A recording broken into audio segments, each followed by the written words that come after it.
বিচিত্ৰ জীৱনত বিচিত্ৰ জগত বাবা আছে বিচিত্ৰ সংসাৰৰ বিচিত্ৰ সমাজ দাদা ক'বলৈ গ'ল বুলি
প্ৰণাম পতিত পাৱন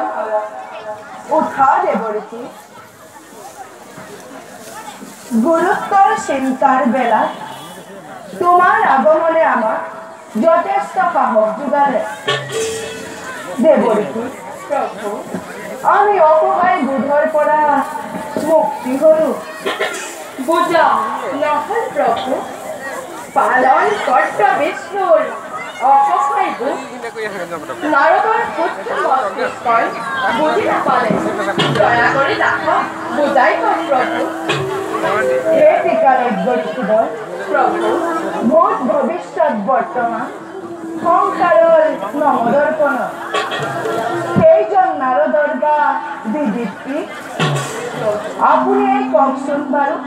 মোৰ মনোকষ্ট কি হে ভকত বৎসল ভকতৰ অন্তৰ তেনেদৰে নিদাৰু নাথাক খালি নিজে আত্মক সন্তুষ্টি লখাইছে ভকত বৎসল নামৰ তাৎপৰ্য সেয়া আজিও উপলব্ধি কৰিব পাৰিলো প্ৰভু তুমিয়েই কোৱাচোন নাৰদ ভকতৰ অন্তৰত কষ্ট দি আমি কেতিয়া সুখ লভিছো যদি নায়েই লভা তেন্তে আমাৰ প্ৰতি কৰা তাত্ত্বিক প্ৰশ্নৰ উত্তৰ দিয়ক প্ৰভু নাৰদ সমস্ত জগতেৰ চিন্তাৰ উত্তৰ তোমাৰ দেবী আৰু নাৰদ তোমাৰ আগমনেৰ উদ্দেশ্য জানো একেই নহয় কওঁ তেন্তে শুনা নাৰদ দেৱতাগণক স্বৰ্গচ্যুত কৰিবৰ বাবে মহৰ্ষি বিশ্বামিত্ৰই এক কঠোৰ তপস্যা কৰিছে আৰু সেই তপস্যা ভংগৰ বাবে দেৱতাগণে মেনকা সুন্দৰী প্ৰেৰণ কৰিছে জানো জানো বদা আৰু এই সংঘাতৰ ফলতেই সূৰ্য বীৰ্য কীৰ্তিমান চন্দ্ৰ বংশৰ সুদৃঢ়ভূতি অতি বিহতৰ কৰিব লাগিব আৰু আৰ্যবৰ্তপুৰৰে পবিত্ৰ জম্বুদ্বীপ পুণ্যভূমি ভাৰত বুলি হব পৰিচিত